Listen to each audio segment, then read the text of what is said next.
ಓಂ ಶಂಕರಂ ಶಂಕರಾಚಾರ್ಯಂ ಕೇಶವಂ ಬಾದರಾಯಣಂ ಸೂತ್ರಭಾಸ್ಯಕೃತೌ ವಂದೇ ಭಗವಂತೌ ಪುನಃ ಪುನಃ ಭಗವಂತೌ ಪುನಃ ಪುನಃ.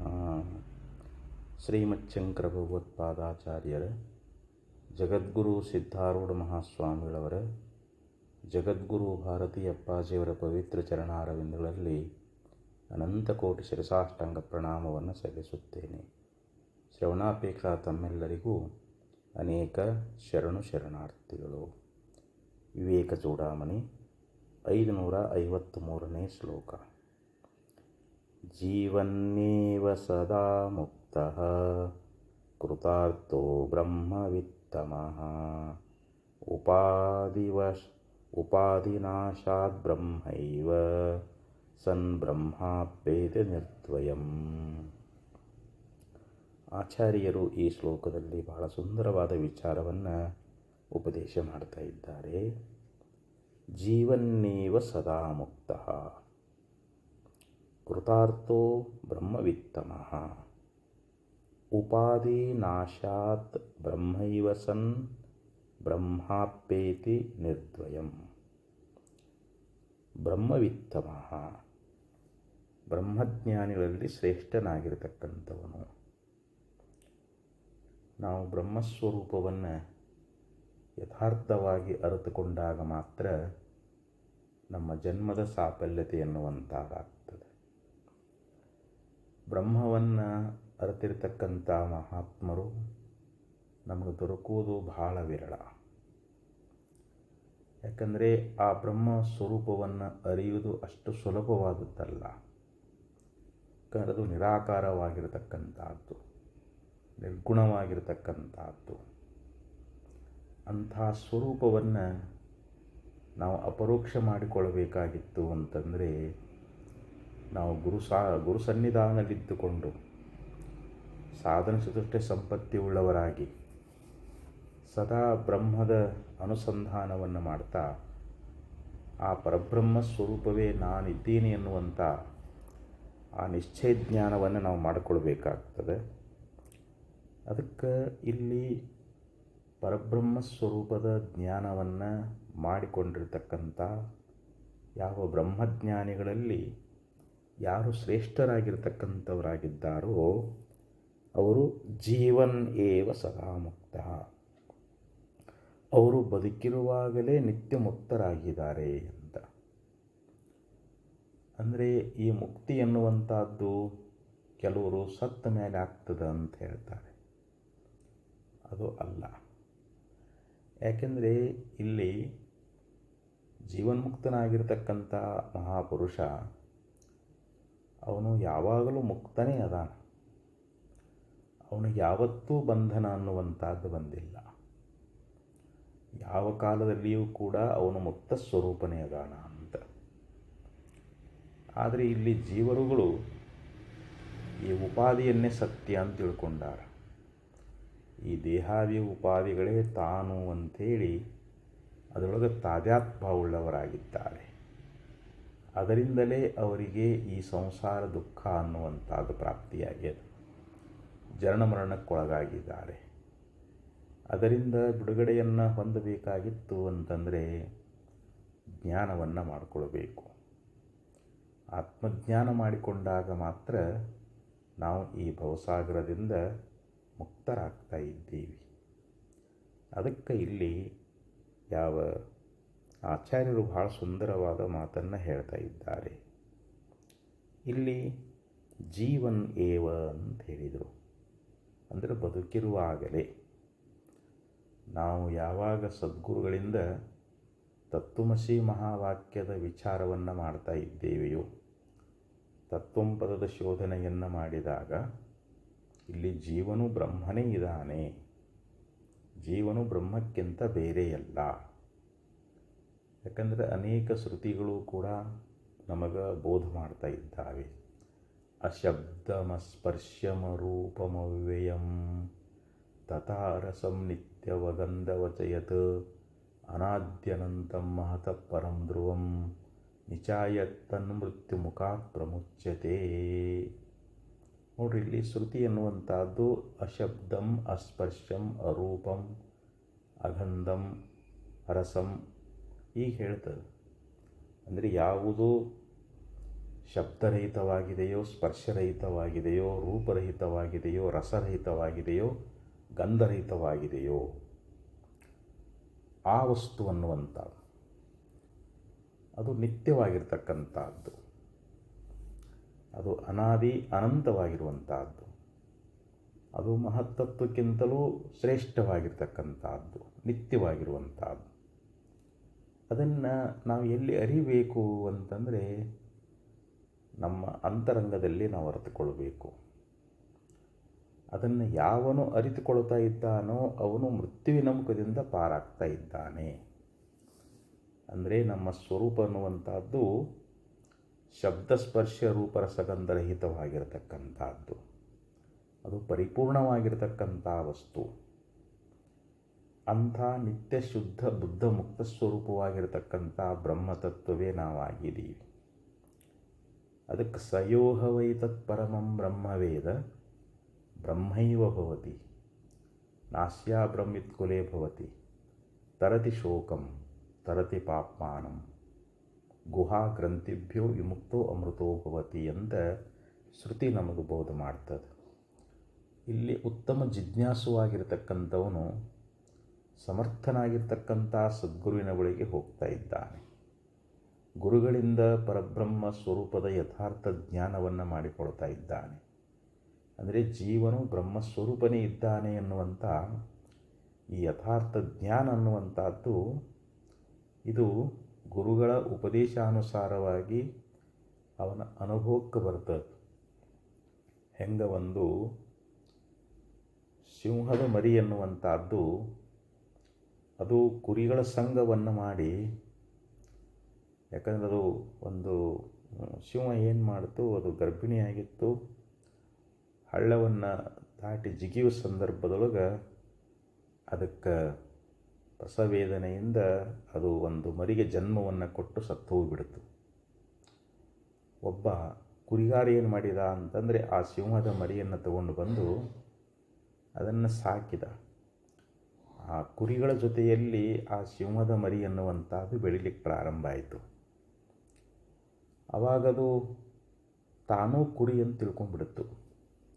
ಆ ಕುರಿಗಳ ಸಂಘದಲ್ಲಿದ್ದುಕೊಂಡು ಸಿಂಹದ ಮರಿ ತಾನೂ ಕುರಿ ಅಂತ ತಿಳ್ಕೊಂಡು ಕುರಿಗಳಂತೆ ಹುಲ್ಲು ತಿನ್ನೋದು, ಕುರಿಗಳ ಹೆಣ್ಣಲ್ಲೇ ಹೋಗ್ತಾ ಇತ್ತು.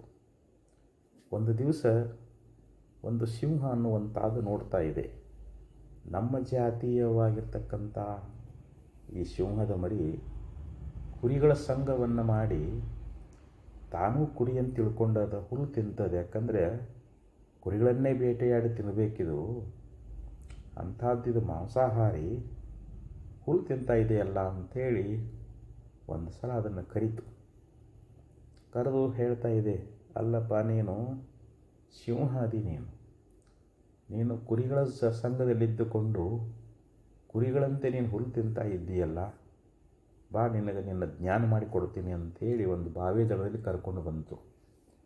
ಆ ಬಾವಿಯೊಳಗೆ ಅಲ್ಲಿ ನೋಡಿ ನಿನ್ನ ಪ್ರತಿಬಿಂಬವನ್ನು ನೋಡು ಅಂತ ಹೇಳ್ತು. ಆವಾಗ ಸಿಂಹದ ಮರಿ ನೋಡ್ತದೆ, ಅದರ ಪ್ರತಿಬಿಂಬ ನೋಡಿ, ನಾನು ಇದರಂತೆ ಇದ್ದೀನಲ್ಲ, ನಾನು ಇಲ್ಲಿವರೆಗೆ ಈ ಯಾವ ಕುರಿ ಅಂತ ನಾನು ತಿಳ್ಕೊಂಡಿದ್ದೆ, ಈ ಸಿಂಹದಂತೆ ನನ್ನ ಲಕ್ಷಣಗಳದಾವಲ್ಲ ಅಂಥೇಳಿ ಅವಾಗದು ಸಿಂಹ ಏನು ಮಾಡ್ತು, ಒಂದು ಗುಡುಗು ಹಾಕ್ತು. ಇದು ಕೂಡ ಅದೇ ರೀತಿ ಒಂದು ಗುಡುಗು ಹಾಕಿದಾಗ ಅದಕ್ಕೆ ಅರ್ಥ ಆಯಿತು, ನಾನು ನಿಜವಾಗಿ ಸಿಂಹವೇ ಅದೀನಿ.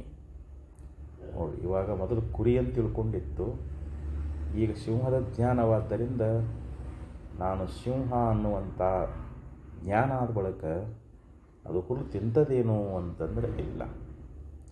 ಹಂಗೆ ಅದು ನಾನು ಕುರಿ ಅಂತ ತಿಳ್ಕೊಂಡಾಗಲೂ ಸಿಂಹನ ಅದ, ಈಗ ನಾನು ಕುರಿ ಅಲ್ಲ, ನಾನು ಸಿಂಹ ಆಗಿದ್ದೇನೆ ಅಂತ ತಿಳ್ಕೊಂಡಾಗಲೂ ಸಿಂಹನ ಅದ.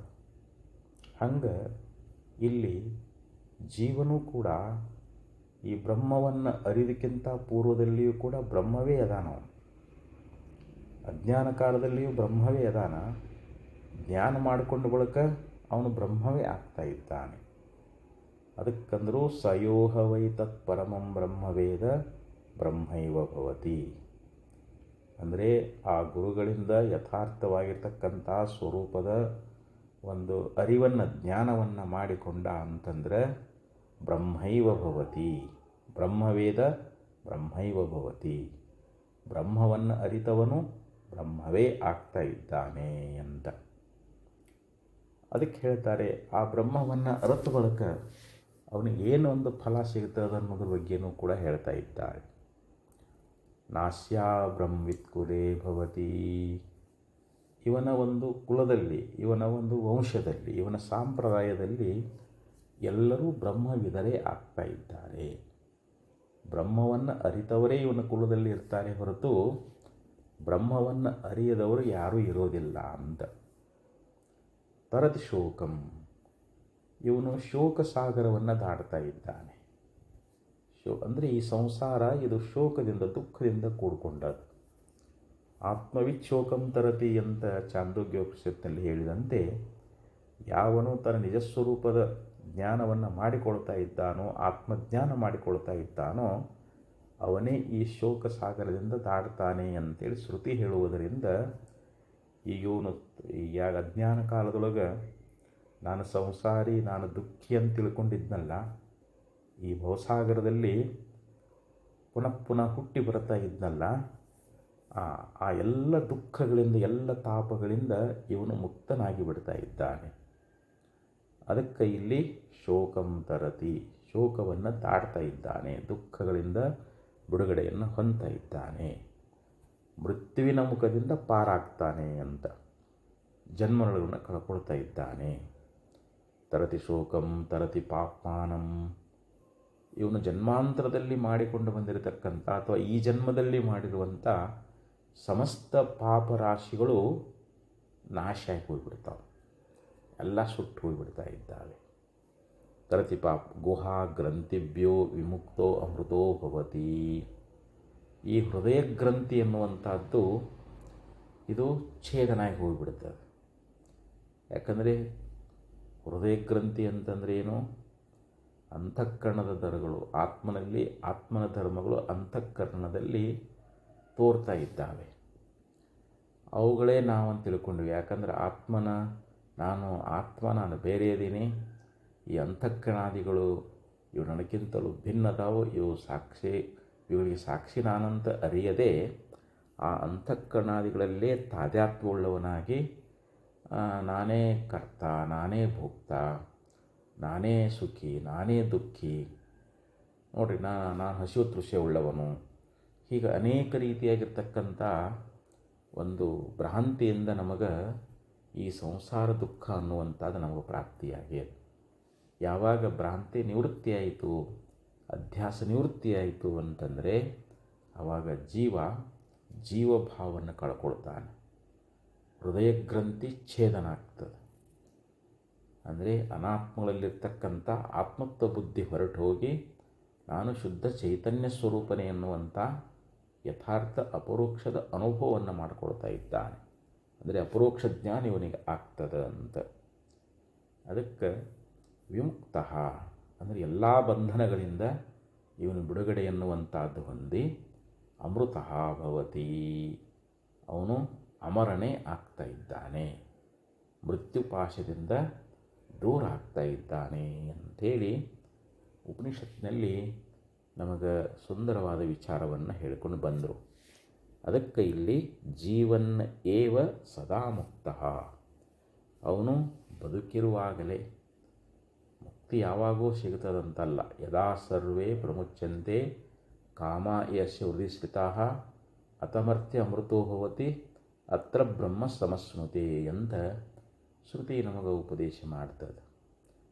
ಮನಸ್ಸಿನಲ್ಲಿರ್ತಕ್ಕಂಥ ಸಕಲ ಕಾಮನೆಗಳನ್ನು ಸಂಪೂರ್ಣವಾಗಿ ಯಾವಾಗ ತ್ಯಾಗ ಮಾಡ್ತಾ ಇದ್ದಾನೋ, ಯದಾ ಸರ್ವೇ ಪ್ರಮುಚ್ಯಂತೆ ಕಾಮಾಯಸ್ಯ ಹೃದಯಸ್ಥಿತಾ, ಹೃದಯ ತನ್ನ ಅಂತಃಕರಣವನ್ನು ಆಶ್ರಯ ಮಾಡಿಕೊಂಡಿರ್ತಕ್ಕಂಥ ಸಕಲ ಕಾಮನೆಗಳು, ಪ್ರಾಪಂಚಿಕವಾಗಿರತಕ್ಕಂಥ ಇಹಲೋಕದ ಪರಲೋಕದ ಎಲ್ಲ ಭೋಗಗಳ ಅಪೇಕ್ಷೆ ಅನ್ನುವಂಥದ್ದು, ಆಸೆ ಎನ್ನುವಂಥದ್ದು ಸಂಪೂರ್ಣವಾಗಿ ಯಾವಾಗ ತ್ಯಾಗ ಆಗಿ ಹೋಗ್ತದೆ, ಆವಾಗ ಏನಾಗ್ತದೆ?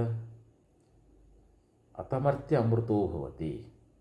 ಇಲ್ಲಿ ಜೀವನಾಗಿರ್ತಕ್ಕಂಥವನು ಅಮರನೇ ಆಗ್ತಾ ಇದ್ದಾನೆ, ಇಲ್ಲೇ ಬ್ರಹ್ಮವನ್ನು ಹೊಂತಾನೆ. ಬದುಕಿರುವಾಗಲೇ ಬ್ರಹ್ಮ ಯಾವಾಗೋ ಪ್ರಾಪ್ತಿ ಆಗ್ತದಂತಲ್ಲ, ಅವನು ಇಲ್ಲಿ ಜೀವಿಸಿಕೊಂಡಿರುವಾಗಲೇ ಯಾವಾಗ ಅಜ್ಞಾನ ನಷ್ಟ ಆಗಿ ಹೋಗ್ತದೆ, ತನ್ನ ಸ್ವರೂಪದ ಸಾಕ್ಷಾತ್ಕಾರವನ್ನು ಮಾಡಿಕೊಳ್ತಾ ಇದ್ದಾನೆ, ಆ ಸಮಯದಲ್ಲಿ ಅವನು ಬ್ರಹ್ಮವಿದ್ದ ಬ್ರಹ್ಮಯೋ ಭವತಿ.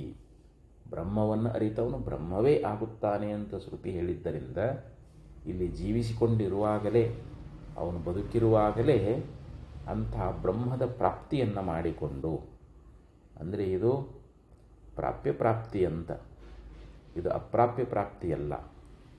ಸ್ವರ್ಗಾದಿ ಭೋಗಗಳು ನಮಗೆ ಅಪ್ರಾಪ್ಯದಾವು, ಕರ್ಮಗಳನ್ನು ಮಾಡಿ ಅವುಗಳನ್ನ ನಾವು ಪಡ್ಕೊಳ್ತೀವಿ. ಇಹರ್ಲೋಕದ ಭೋಗಗಳು ಕೂಡ ಅಷ್ಟೇ, ಅವುಗಳನ್ನು ಕೂಡ ನಾವು ಬಯಸಿ ಅವುಗಳಿಗೆ ಸಾಧನವಾಗಿರ್ತಕ್ಕಂಥ ಕರ್ಮಗಳನ್ನು ಮಾಡಿದಾಗ ಅವು ನಮಗೆ ಪ್ರಾಪ್ತಿಯಾಗ್ತಾವು. ಪುಣ್ಯದ ಫಲ ತೀರ್ತು ಅಂದರೆ ನಮ್ಮನ್ನು ಕೈಬಿಟ್ಟು ಹೋಗ್ತಾವೆ. ಆದರೆ ಈ ಆತ್ಮಸುಖ ಹಾಗಲ್ಲ, ಇದು ಯಾವಾಗಲೂ ಇರುವಂಥದ್ದು. ಆದ್ದರಿಂದ ಇಲ್ಲಿ ಅಂತಹ ಒಂದು ಮುಕ್ತಿ ಎನ್ನುವಂಥದ್ದನ್ನು ಅವನು ಇಲ್ಲಿ ಬದುಕಿರುವಾಗಲೇ ಪಡ್ಕೊಳ್ತಾ ಇದ್ದಾನೆ ಅಂತ. ಯಾಕೆಂದರೆ ನಿತ್ಯ ಮುಕ್ತನದಾನ, ಸದಾ ಮುಕ್ತ ಅಂತ. ಅವನು ಬದುಕಿರುವಾಗಲೇ ಸದಾ ನಿತ್ಯ ಮುಕ್ತನಾಗಿದ್ದಾನೆ. ಕೃತಾರ್ಥ, ಮತ್ತು ಅವನು ಕೃತಾರ್ಥನೂ ಕೂಡ ಆಗಿದ್ದಾನೆ. ಕೃತ ಅಂದರೆ ಕೃತಕೃತ್ಯ, ಅವನು ಏನು ಪಡ್ಕೋಬೇಕು ಅದು ಪಡ್ಕೊಂಡ, ಅವನು ಏನು ಮಾಡಬೇಕು ಅದನ್ನು ಮಾಡಿಕೊಂಡಿದ್ದಾನೆ. ಅವನಿಗೆ ಇನ್ನೊಂದು ಪಡ್ಕೊಳ್ಬೇಕು, ಇನ್ನೊಂದು ಏನಾದರೂ ಮಾಡಬೇಕನ್ನುವಂಥದ್ದು ಏನೂ ಉಳ್ಕೊಂಡೇ ಇಲ್ಲ. ಅದಕ್ಕೆ ಜ್ಞಾನಾಮೃತೇನ ತೃಪ್ತಸ್ಯ ಕೃತಕೃತ್ಯಶ್ಚ ಯೋಗಿನಃ ನೈವಾಸ್ತಿ ಕಿಂಚಿತ್ ಕರ್ತವ್ಯಂ ಅಸ್ತಿ ಚೇತ್ ನ ಸತತ್ವವಿತ್.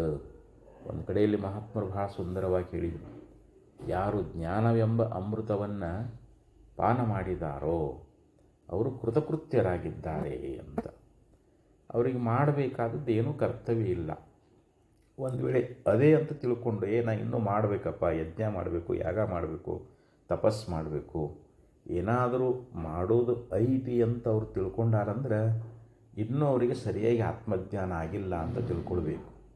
ಅವ್ರ ಹೃದಯ ಗ್ರಂಥಿ ಛೇದನ ಆಗಿಲ್ಲ ಅಂತಲೇ ನಾವು ಅರ್ಥ ಮಾಡಿಕೊಳ್ಬೇಕು. ಆದ್ದರಿಂದ ಇಲ್ಲಿ ಅವರು ಕೃತಾರ್ಥರೇ ಆಗಿದ್ದಾರೆ.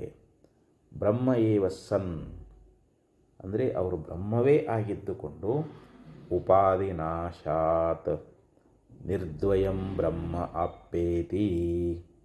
ಈ ಶರೀರ ಅನ್ನುವಂಥದ್ದೇನು ಒಂದು ಉಪಾಧಿಯಾಗ್ಯದ, ಈ ಉಪಾಧಿ ಅನ್ನುವಂಥದ್ದು ಅಂದರೆ ಇದು ಪಂಚಭೂತಗಳಲ್ಲಿ ಸೇರಿ ಹೋಗಿಬಿಡ್ತದೆ.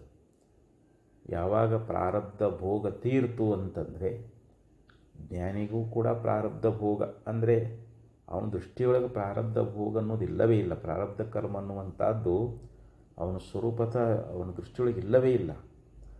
ಆದರೂ ನೋಡುವವರ ದೃಷ್ಟಿಗೆ ಅವನು ಪ್ರಾರಬ್ಧ ಭೋಗವನ್ನು ಅನುಭವಿಸ್ತಾ ಇದ್ದಾನೆ ಅಂಥೇಳಿ ಅಜ್ಞಜೀವಿಗಳು ಭಾವಿಸಿಕೊಳ್ತಾ ಇದ್ದಾರೆ.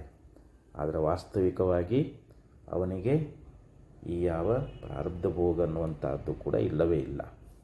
ಆದರೂ ಶ್ರುತಿ ಹೇಳ್ತದೆ, ತಸ್ಯ ತಾವದೇವ ಚಿರನ್ ಯಾವನ್ನ ವಿಮೋಕ್ಷತ ಸಂಪತ್ಸೆ. ಪ್ರಾರಬ್ಧ ಕರ್ಮ ಭೋಗ ತೀರುವುದೇ ತಡ, ಅವನು ಮುಕ್ತನೇ ಆಗ್ತಾ ಇದ್ದಾನೆ, ಅವನು ಮುಕ್ತಿಯನ್ನೇ ಪಡೀತಾ ಇದ್ದಾನೆ. ಅಥ ಸಂಪತ್ಸೆ ಅಂತ ಹೇಳಿದರು. ಅವನು ಬ್ರಹ್ಮರೂಪವೇ ಆಗಿಬಿಡ್ತಾನೆ. ಈ ಶರೀರದ ಉಪಾಧಿ ಇದು. ಯಾಕಂದರೆ ಲಿಂಗ ಶರೀರವೂ ಕೂಡ ಜ್ಞಾನದಿಂದ ಭಂಗ ಆಗಿ ಹೋಗಿಬಿಟ್ಟದು.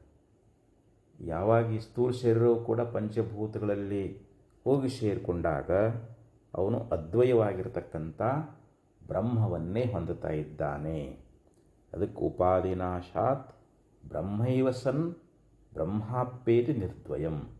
ನಿರ್ದ್ವಯಂ ಅಂದರೆ ಏನು? ಅದ್ವಯವಾಗಿರತಕ್ಕಂಥ ಅವನು ಮೊದಲು ಬ್ರಹ್ಮವೇ ಅದ, ಮತ್ತು ಈ ಶರೀರ ಉಪಾಧಿ ಕಳಿಸಿದ ಬಳಿಕ, ಶರೀರ ಬಿದ್ದು ಹೋದ ಬಳಿಕ ಅವನು ಬ್ರಹ್ಮವೇ ಆಗ್ತಾ ಇದ್ದಾನೆ ಅಂತ. ಅವನಿಗೆ ಮರಳಿ ಜನ್ಮ ಇಲ್ಲ, ನಸ ಪುನರಾವರ್ತತೆ. ಶ್ರುತಿ ಏನು ಹೇಳ್ತದೆ? ಅವನು ಪುನಃ ಇಲ್ಲಿ ಹುಟ್ಟಿ ಬರಲಾರ. ಅವನಿಗೆ ಮತ್ತೆ ಜನ್ಮ ಅನ್ನುವಂಥದ್ದಿಲ್ಲ. ಯಾಕಂದರೆ ಅವನಿಗೆ ಈ ಅಜ್ಞಾನ ಅನ್ನುವಂಥದ್ದು ಸಂಪೂರ್ಣ ನಷ್ಟಾಗಿ ಹೋಗಿಬಿಟ್ಟದು. ಅವನು ಪರಬ್ರಹ್ಮ ಸ್ವರೂಪನೇ ಆಗಿದ್ದಾನೆ. ಹೀಗಾಗಿ ಶರೀರ ನೋಡೋರ ದೃಷ್ಟಿಗೆ ಶರೀರ ಐತೆ ಹೊರತು ನನಗೊಂದು ಶರೀರ ಅದ, ನಾನೊಂದು ವ್ಯವಹಾರ ಮಾಡ್ತಾ ಇದ್ದೇನೆ, ನಾನು ಜೀವ, ನಾನು ಕರ್ತಾ ಭೋಕ್ತ ಅನ್ನುವಂಥ ಭಾವ ಜ್ಞಾನಿಯಲ್ಲಿ ಇಲ್ಲ. ಅವನು ಅಕರ್ತ ಅಭೋಕ್ತನಾಗಿದ್ದಾನೆ. ಅವನಲ್ಲಿ ಎಲ್ಲ ಕರ್ಮಗಳು ಜ್ಞಾನಾಗ್ನಿಯಿಂದ ದಹಿಸಿ ಹೋಗಿಬಿಟ್ಟಿದ್ದಾವೆ. ಅದು ಹುರಿದು ಕಡ್ಲಿದ್ದಂಗೆ, ಅವು ಪ್ರಾರಬ್ಧ ಭೋಗ ಹುರಿದು ಕಡ್ಲಿದ್ದಂಗೆ.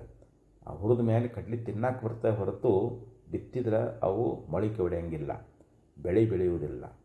ಹಂಗೆ ಜ್ಞಾನಿಯ ಪ್ರಾರಬ್ಧ ಭೋಗ ಯಾವಾಗ ಅದನ್ನು ಉಂಡು ತೀರಿಸ್ತಾನ ಆವಾಗ ಈ ಉಪಾಧಿ ಅನ್ನುವಂಥದ್ದು ಇದು ನಾಶ ಆಗಿ ಹೋಗಿಬಿಡ್ತದೆ. ಶರೀರಾದಿಗಳು ನಾಶ ಆಗಿ ಹೋಗ್ತಾವು, ಆದರೆ ಅವನು ಕೇವಲ ಬ್ರಹ್ಮವೇ ಆಗ್ತಾ ಇದ್ದಾನೆ ಅಂಥೇಳಿ ಈ ಶ್ಲೋಕದಲ್ಲಿ ಹೇಳಿಕೊಂಡು ಬಂದರು. ಶೈಲೋಷೋ ವೇಷ ಸದ್ಭಾವ ಅಭಾಯೋಶ್ಚ ಯಥಾ ಪುಮಾನ್ ತಥೈವ ಬ್ರಹ್ಮವಿಚ್ಚೇಷ್ಟಃ ಸದಾ ಬ್ರಹ್ಮೈವ ನಾಪರಃ. ಶೈಲೂಷಃ ವೇಷಸದ್ಭಾವ ಅಭಾವಯೋ ಚ ಅಂತ ಹೇಳಿದರು. ಈ ಒಬ್ಬವ ಒಂದು ನಾಟಕದಂತ ತಿಳ್ಕೊಡ್ರಿ. ನಾಟಕದಲ್ಲಿ ಅನೇಕ ಪಾತ್ರಧಾರಿಗಳು ಇರ್ತಾ ಇದ್ದಾರೆ. ಅದರಲ್ಲಿ ಒಬ್ಬ ನಟ ಅವ ಏನು ಮಾಡಿದ್ದಾನೆ ಅಂತಂದರೆ, ಅದು ರಾಮಾಯಣದ ಕಥೆ ಇದೆ ಅಂತ ತಿಳ್ಕೊಡ್ರಿ. ರಾಮನ ವೇಷವನ್ನು ಹಾಕ್ಕೊಂಡಿದ್ದಾನೆ, ಒಬ್ಬ ರಾವಣನ ವೇಷವನ್ನು ಹಾಕ್ಕೊಂಡಿದ್ದಾನೆ. ಅವನು ಅದು ಸಾಮಾನ್ಯ ಪುರುಷ. ಅವನು ಈ ನಾಟಕ ಮಾಡುವಂಥ ಸಂದರ್ಭದೊಳಗೆ ಅವನು ವೇಷವನ್ನು ಹಾಕ್ಕೊಂಡಾಗ ನಾವೇನಂತೀವಿ, ಓ ರಾಮ ಬಂದ ಅಂತ ಹೇಳ್ತೀವಿ. ಆ ರಾಮನ ವೇಷ ಅನ್ನುವಂಥದ್ದಿರುವಾಗ ನಾವು ಅವನಿಗೆ ರಾಮ ಅಂತ ಕರಿತಾ ಇದ್ದೀವಿ. ಯಾವಾಗ ನಾಟಕ ಮುಗೀತು ಅಂತಂದರೆ ಅವನು ವೇಷವನ್ನು ತೆಗೆದು ಹಾಕ್ತಾ ಇದ್ದಾನೆ. ಅವು ಬಾಣ ಬತ್ತಳಿಕೆ ಏನೇನದಾವು, ರಾಜಪೋಷಾಕಗಳೇನದಾವು, ಅವೆಲ್ಲ ತೆಗೆದು ಹಾಕಿದಾಗ ಆವಾಗಲೂ ಕೂಡ ಅವನು ಪುರುಷನೇ ಅಂತ. ಯಥಾ ಪುಮಾನ್ ತಥಾ ಅಂತ ಹೇಳಿದರು. ಅವನು ವೇಷ ಹಾಕ್ಕೊಂಡಾಗಲೂ ಪುರುಷನೇ, ವೇಷವನ್ನು ತೆಗೆದ ನಂತರದಲ್ಲಿಯೂ ಕೂಡ ಪುರುಷನೇ. ಅಲ್ಲೇನಾದರೂ ಬದಲಾವಣೆ ಆಗೈತೇನೋ? ಈಗ ರಾಮನ ವೇಷ ಹಾಕ್ಕೊಂಡಿದ್ದಾನ, ಅವನೊಳಗೆ ಗುರ್ತದ ನಾನೊಬ್ಬ ಸಾಮಾನ್ಯ ಪುರುಷ ಅಂಥೇಳಿ. ಈಗ ರಾಮನೇ ಆಗಿಲ್ಲ ಅವನಿವಾಗ, ರಾಮನ ವೇಷ ಹಾಕ್ಕೊಂಡಾನಷ್ಟೇ. ಈಗ ರಾಮನ ವೇಷ ಹಾಕ್ಕೊಂಡಾಗ ನಾನೊಬ್ಬ ಪುರುಷ ಅನ್ನೋದು ಅವನಿಗೆ, ಅವನು ಮೊದಲು ವೇಷ ಹಾಕ್ಕೊಂಡಾಗಲೂ ಅದಾನ, ವೇಷ ಹಾಕ್ಕೊಂಡ ನಂತರದಲ್ಲಿ, ವೇಷ ಹಾಕೋಕ್ಕಿಂತ ಪೂರ್ವದಲ್ಲಿನೂ ಪುರುಷನೇ ಇದ್ದ. ರಾಮನ ವೇಷ ಹಾಕ್ಕೊಂಡಾಗಲೂ ಕೂಡ ಪುರುಷನೇ ಆಗಿದ್ದಾನೆ. ವೇಷ ಬದಲಾಯಿಸಿ ಮತ್ತಾಗ ಮತ್ತವನು ಪುರುಷನೇ ಇದ್ದಾನೆ ಅಂತ. ಅದಕ್ಕೆ ಇಲ್ಲಿ ವೇಷ ಸದ್ಭಾವ ಅಭಾವಯೋಹೋ, ವೇಷ ಇರುವಾಗಲೂ ಮತ್ತು ಇಲ್ಲದೆ ಇರುವಾಗಲೂ ಯಥಾ ಪುಮಾನ್, ಹೇಗೆ ಆ ಪುರುಷನಾಗಿದ್ದಾನೆಯೋ ತಥಾ ಬ್ರಹ್ಮವಿತ್ ಶ್ರೇಷ್ಠ, ಹಾಗೆ ಬ್ರಹ್ಮಜ್ಞನಲ್ಲಿ ಶ್ರೇಷ್ಠನಾಗಿರ್ತಕ್ಕಂಥವನು ಸದಾ ಬ್ರಹ್ಮ ಏವ, ಅವನು ಯಾವಾಗಲೂ ಬ್ರಹ್ಮವೇ ಆಗಿದ್ದಾನೆ ಅಂತ. ಅಂದರೆ ಜ್ಞಾನ ಅಜ್ಞಾನ ಕಾಲಗಳಲ್ಲಿ ನಾವು ಬ್ರಹ್ಮಜ್ಞಾನವನ್ನು ಪ್ರಾಪ್ತಿ ಮಾಡಿಕೊಳ್ಳೋದಕ್ಕಿಂತ ಪೂರ್ವದಲ್ಲಿ ಈ ಜೀವನ ಸ್ವರೂಪ ಏನಪ್ಪ ಅಂದ್ರೆ ಆವಾಗಲೂ ಬ್ರಹ್ಮನೇ ಅದ. ಆದರೆ ಅವನಿಗೆ ಅದರ ಸ್ಮೃತಿ ಇಲ್ಲ, ವಿಸ್ಮೃತಿ ಮೂಲಕವಾಗಿ ಬಂಧನ ಬಂದದ್ದು. ಮರವೇ ಅನ್ನುವಂಥದ್ದು. ಈಗ ಒಬ್ಬ ಹೆಣ್ಣು ಮಗಳು ಸ್ನಾನ ಮಾಡುವಂಥ ಸಂದರ್ಭದೊಳಗೆ ಆಕೆಯ ಒಂದು ಬಂಗಾರದ ಆಭರಣ ಅನ್ನುವಂಥದ್ದು ಕಳೆದು ಹೋಯಿತು. ಸ್ನಾನ ಮಾಡಿ ಬಂದು ನೋಡ್ತಾಳೆ, ಅಯ್ಯೋ ನನ್ನ ಆಭರಣ ಎಲ್ಲೋ ಕಳೆದು ಹೋಗ್ಯದ. ಅವಾಗ ಎಲ್ಲ ಕಡೆ ಹುಡುಕಾಡಿದ್ಲು, ಸ್ನಾನದ ರೂಮ್ನಲ್ಲಿ ಹುಡುಕಾಡಿದ್ದು, ಮನೆಯೊಳಗೆ ಎಲ್ಲ ಕಡೆ ಹುಡುಕಾಡಿದ್ರೂ ಆಭರಣ ಸಿಗಲಿಲ್ಲ. ಅಯ್ಯೋ ಎಲ್ಲಿ ಕಳೆದಿರಬೇಕು, ಇದನ್ನು ಜ್ಯೋತಿಷ್ಕರತ್ಯಕ್ಕೆ ಹೋಗಿ ಕೇಳೋಣ ಅಂಥೇಳಿ ಅವಾಗ ಒಂದಿಷ್ಟು ದಕ್ಷಿಣ ತಗೊಂಡು ಹಾರ್ದು ಜ್ಯೋತಿಷ್ಯನ ಮುಂದೆ ದಕ್ಷಿಣೆಯನ್ನಿಟ್ಟು ಕೇಳ್ತಾ ಇದ್ದಾಳೆ. ಇವತ್ತು ನನ್ನ ಬಂಗಾರದ ಆಭರಣ ಕಳೆದು ಹೋಗ್ಯದ, ಅದು ಎಲ್ಲೈತಿ, ಯಾರು ಒಯ್ದಿದ್ದಾರೆ, ಅದನ್ನು ಸ್ವಲ್ಪ ನಿಮ್ಮ ಜ್ಯೋತಿಷ್ ತೆಗೆದು ನೋಡ್ರಿ ಅಂತಂದಾಗ ಆವಾಗ ಜ್ಯೋತಿಷ್ಯ ಆಯ್ತಮ್ಮ ನೋಡ್ತೀನಿ ಅಂಥೇಳಿ ನೋಡಿದ. ಅದು ಅವಳ ಕೊರಳೊಳಗನ ಹಿಂದೆ ಸರಿದು ಹೋಗಿತ್ತು. ಅವ ಅಂದ, ಸರ ಈಕಿನ ಕೊರಳಾಗ, ಆದ್ರೆ ಆಕೆಗೆ ಅದನ್ನು ಮರ್ತಾಳ. ಅದಕ್ಕೆ ಅವ ಏನು ಮಾಡಿದ, ಒಂದು ಕನ್ನಡಿ ತೊಗೊಂಡು ಬಂದ. ಏನೋ ಗಣಿತ ಹಾಕಿದಂಗೆ ಮಾಡಿ ಕನ್ನಡಿಯನ್ನು ಆಕೆಗೆ ತೋರಿಸಿದಾಗ ಕನ್ನಡಿಯೊಳಗೆ ಆಕೆಯ ಸರ ಕಂಡಿತು. ಅದು ಕುತ್ತಿಗೆ ಹಿಂದೆ ಹೋಗಿತ್ತಲ್ಲ, ಅದು ಕನ್ನಡಿಯೊಳಗೆ ನೋಡಿದ್ಕೊಳ್ಳೋ ನನ್ನ ಸರ ಸಿಕ್ತು ಅಂತಂದ್ಲು. ನೋಡಿ, ಅದು ಸರ ಕಳೆದದೇನೋ, ಕಳೆದಿಲ್ಲ, ಅದು ಕುತ್ತಿಗೆ ಹಿಂಭಾಗದಲ್ಲಿ ಹೋಗೈತಿ. ಆಕೆ ತನ್ನ ಎದೆ ಮೇಲೆ ನೋಡ್ಕೊಂಡಾಳ, ಅದು ಕಾಣದೇ ಇದ್ದದ್ದರಿಂದ ಅದು ಕಳೆದದಂತ ತಿಳ್ಕೊಂಡಿತ್ತು. ಅದರ ಒಂದು ವಿಸ್ಮೃತಿಯಾಗಿತ್ತು. ಈಗ ಅದರ ಸ್ಮರಣ ಆಯಿತು. ಓಹೋ, ಇದು ನಾನೇ ಸ್ನಾನ ಮಾಡುವಾಗ ಹಿಂದಕ್ಕೆ ಹಾಕ್ಕೊಂಡಿದ್ದೆ ಅಂಥೇಳಿ ಅದಕ್ಕೆ ಸ್ಮೃತಿ ಆಯಿತು, ಸಿಕ್ತು ಅಂತಂದು. ಅಂದರೆ ಅದೇನು ಹೊಸದಾಗಿ ಬಂದದೇನು ಅಂತಂದರೆ ಇಲ್ಲ, ಇದ್ದದ್ದನ್ನು ದೊರಕ್ಯದ ಅಂತ. ಹಾಗೆ ಇಲ್ಲಿ ಬ್ರಹ್ಮ ಮೊದಲು ಇದ್ದದ್ದು, ನಾವು ಮೊದಲು ಬ್ರಹ್ಮರೂಪವೇ. ಅಜ್ಞಾನ ಕಾಲದಲ್ಲಿಯೂ ನಾವು ಬ್ರಹ್ಮರೂಪವೇ ಇದ್ದೀವಿ, ಜ್ಞಾನ ಆದಮೇಲೂ ಕೂಡ ನಾವು ಬ್ರಹ್ಮರೂಪರೇ ಇದ್ದೀವಿ. ನಮಗೆ ಮರವೇ ಮೂಲಕವಾಗಿ ನಮಗೆ ಬಂಧನ ಬಂದಂಗಾಗ್ಯದ. ಈ ಅಜ್ಞಾನ ಮೂಲಕವಾಗಿ ಜೀವ ಅವನು ತನ್ನ ಸ್ವರೂಪವನ್ನು ಮರೆತು ನಾನು ಕರ್ತ ನಾನು ಭೋಕ್ತ ಅಂತ ತಿಳ್ಕೊಂಡಿದ್ದಾನ. ನಾವು ಗುರುಗಳಿಂದ ಆ ಮರವೆಯನ್ನು ಕಳ್ಕೊಳ್ಬೇಕಾಗ್ಯದ. ನಮಗಾಗಿರ್ತಕ್ಕಂಥ ಭ್ರಾಂತಿ ತೊಲಗಬೇಕಾಗ್ಯದ. ಅದಕ್ಕೆ ಅವ್ರು ಹೇಳಿದರು, ಬ್ರಹ್ಮ ಏವನ ಅಪರಹ. ಅವನು ಯಾವಾಗಲೂ ಬ್ರಹ್ಮವೇ ಅದಾನೇ ಹೊರತು ಅವರು ಬೇರೆ ಏನೂ ಆಗಿರುವುದಿಲ್ಲ ಅಂತ. ಜ್ಞಾನ ಕಾಲದಲ್ಲೂ ಕೂಡ ಬ್ರಹ್ಮರೂಪನೇ ಅದಾನ, ಜ್ಞಾನ ಆದಮೇಲೆ ಕೂಡ ಬ್ರಹ್ಮರೂಪನೇ ಅದಾನ. ಅವನು ಯಾವಾಗಲೂ ಬ್ರಹ್ಮರೂಪನೇ ಅದಾನ. ಆದರೆ ನಮಗೆ ಈ ಮರವೇ ನಮಗಿಷ್ಟೆಲ್ಲ ದುಃಖಕ್ಕೆ ಕಾರಣ ಆಗ್ಯದ. ನಾವು ಅರಿವು ಮಾಡಿಕೊಳ್ಬೇಕಷ್ಟೇ. ಆರು ನಾನೆಂದು ವಿಚಾರಿಸಿ ತಿಳಿಯೇ ಸಂಸಾರ ಸಾಗರವನ್ನು ಉತ್ತರಿಪುದು ಅರಿದೆ ಅಂತ ಹೇಳ್ತಾರೆ. ನಾನು ಯಾರದೀನಿ ಎನ್ನುವಂಥ ಯಥಾರ್ಥ ಜ್ಞಾನ ಮಾಡಿಕೊಂಡೀವಿ ಅಂತಂದರೆ ಈ ಸಂಸಾರ ಸಾಗ ದಾಟೋದು ಇದೇನು ಆಶ್ಚರ್ಯವಲ್ಲ ಅಂತ ಹೇಳಿದರು. ಅಂದರೆ ಅದಕ್ಕೆ ತನ್ನ ಸ್ವರೂಪದ ಜ್ಞಾನ ಮಾಡಿಕೊಳ್ಬೇಕು. ನಮಗೇನು ಮರವೇ ಆಗೈತಿ, ಮರವೆಯನ್ನು ಕಳ್ಕೊಳ್ಬೇಕಷ್ಟೇ. ಇವಾಗ ನಮಗೆ ಮಹಾತ್ಮರು ಅಂಥ ಯಥಾರ್ಥವಾದ ಸ್ವರೂಪದ ಜ್ಞಾನವನ್ನು ಮಾಡಿಕೊಡ್ತಾ ಇದ್ದಾರೆ. ನಮಗೆ ಬಂದಿರತಕ್ಕಂಥ ಈ ಅಜ್ಞಾನವನ್ನು ತೊಲಗಿಸ್ತಾ ಇದ್ದಾರೆ. ಯಾವಾಗ ಅಜ್ಞಾನ ನಿವೃತ್ತಿ ಆಯಿತು ಅಂತಂದರೆ ಆವಾಗ ಅವನು ಸ್ವರೂಪದ ಜ್ಞಾನ ಮಾಡಿಕೊಂಡು, ಯಾಕಂದರೆ ಇಲ್ಲಿ ಹೊಸದಾಗಿ ಬರುವಂಥದ್ದಲ್ಲ ಇದು. ಮುಕ್ತಿ ಹೊಸದಾಗಿ ಪಡ್ಕೊಳ್ಳೋದನು ಅಂತಂದ್ರೆ ಅಲ್ಲ, ಇದು ಮೊದಲೇ ಪ್ರಾಪ್ತದ, ಈಗ ನಮಗೆ ಅಪ್ರಾಪ್ತ ಆದಂಗೆ ಆಗ್ಯದ. ಇದು ಪ್ರಾಪ್ತಿ ಹೊರತು ಅಪ್ರಾಪ್ಯ ಪ್ರಾಪ್ತಿ ಅಲ್ಲ ಅಂತ ಹೇಳ್ತಾರೆ. ಅದು ಹೊಸದಾಗಿ ಬಂದದ ಅಂದರೆ ಅದು ನಮ್ಮ ಕೈ ಬಿಟ್ಟು ಹೋಗ್ತದೆ ಅಂತ. ನಮ್ಗೆ ಐಹಿಕ ಲೋಕಗಳು, ಸ್ವರ್ಗಲೋಕದ ಭೋಗಗಳು ಎಲ್ಲ ಏನದಾವು ಅಂತಂದರೆ, ಇಹಲೋಕದ ಭೋಗಗಳಾಗಲಿ ಪರಲೋಕದ ಭೋಗಗಳಾಗಲಿ ಇವೆಲ್ಲ ನಾವು ಮಾಡಿದ ಕರ್ಮಗಳಿಂದ ಬರ್ತಾವೆ. ಆ ಬ್ರಹ್ಮಭುವನಾನ್ ಲೋಕ ಪುನರಾವರ್ತಿನೋ ಅರ್ಜುನ ಮಾಮುಪೇತ್ಯತು ಕೌಂತೆಯ ಪುನರ್ಜನ್ಮನ ವಿದ್ಯತೆ ಅಂತ ಹೇಳ್ತಾ ಇದ್ದಾರೆ. ಆ ಬ್ರಹ್ಮಭುವನಾನ್ ಲೋಕ ಅಂದರೆ ಈ ಮನುಷ್ಯ ಲೋಕವನ್ನೇ ಮೊದಲು ಮಾಡಿಕೊಂಡು ಬ್ರಹ್ಮಲೋಕದ ಪರ್ಯಂತರವಾಗಿರತಕ್ಕಂಥ ಸಮಸ್ತ ಭೋಗಗಳು ಇವು ನಾವು ಮಾಡಿದ ಕರ್ಮದಿಂದ ದೊರಕ್ತಾವು. ಪುನರಾವರ್ತಿನೋ ಅರ್ಜುನ ಅಂದರೆ ಆ ಲೋಕಗಳಿಗೆ ಹೋಗ್ತೇವೆ ಮತ್ತು ಬರ್ತೀವಿ, ಅಲ್ಲಿ ಕರ್ಮ ಫಲವನ್ನು ಅನುಭವಿಸಿ ಮತ್ತೆ ಮರ್ತ್ಯಲೋಕಕ್ಕೆ ಬರ್ತೀವಿ. ಅವು ನಮ್ಮನ್ನು ಕೈಬಿಟ್ಟು ಹೋಗ್ತಾವೆ. ಆದರೆ ಮಾಮುಪೇತ್ಯತು ಕೌಂತೆಯ, ನನ್ನನ್ನು ಯಾರು ಹೊಂದುತ್ತಾ ಇದ್ದಾರೋ ಅವರು ಮುಕ್ತರಾಗಿಬಿಡ್ತಾರ ಅಂತ. ಅವರು ಪುನಃ ಬರಂಗಿಲ್ಲ. ಯದ್ಗತ್ವ ನಿವರ್ತಂತೆ ತದ್ಧಾಮ ಪರಮಂ ಮಮ.